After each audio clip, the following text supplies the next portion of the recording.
उत्तर प्रदेश के बरेली में जुमा की नमाज के लिए हाई अलर्ट है। इंतजामिया ने किसी भी किस्म की हंगामा आराई या तशद्दुद ना होने को यकीनी बनाने के लिए तमाम तर तैयारियां मुकम्मल की। सिक्योरिटी के लिए हसास इलाकों के हर कोने पर पुलिस और नीम फौजी दस्तों को तैनात किया। ड्रोन्स के जरिए नजर रखी गई, जो कि मुल्क की फिजा को बरकरार रखने के लिए बहुत ही अहम है और इस तरह की सिक्योरिटी का हम खैर मकदम करते हैं।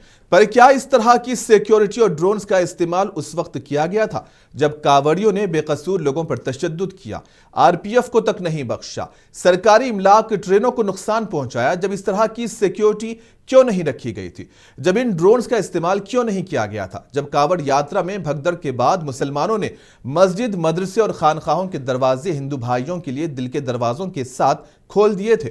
ना सिर्फ उन्हें आसरा दिया गया बल्कि उनके खाने पीने का भी इंतजाम किया गया था। तब मुसलमानों की मोहब्बत को नहीं बताया गया और फिर हाल ही में प्रज्ञा सिंह ठाकुर ने खुलेआम मुसलमानों को काटने, मारने और हथियार रखने के लिए आवाम से अपील की, तो उस वक्त क्यों कार्रवाई नहीं हुई? इस मुल्क की हिफाजत की जिम्मेदारी जहां मुसलमानों पर है तो वहीं हिंदू पर और हर मजहब के मानने वालों पर, लेकिन हर बार शक की निगाहें मुसलमान के ऊपर ही क्यों होती हैं?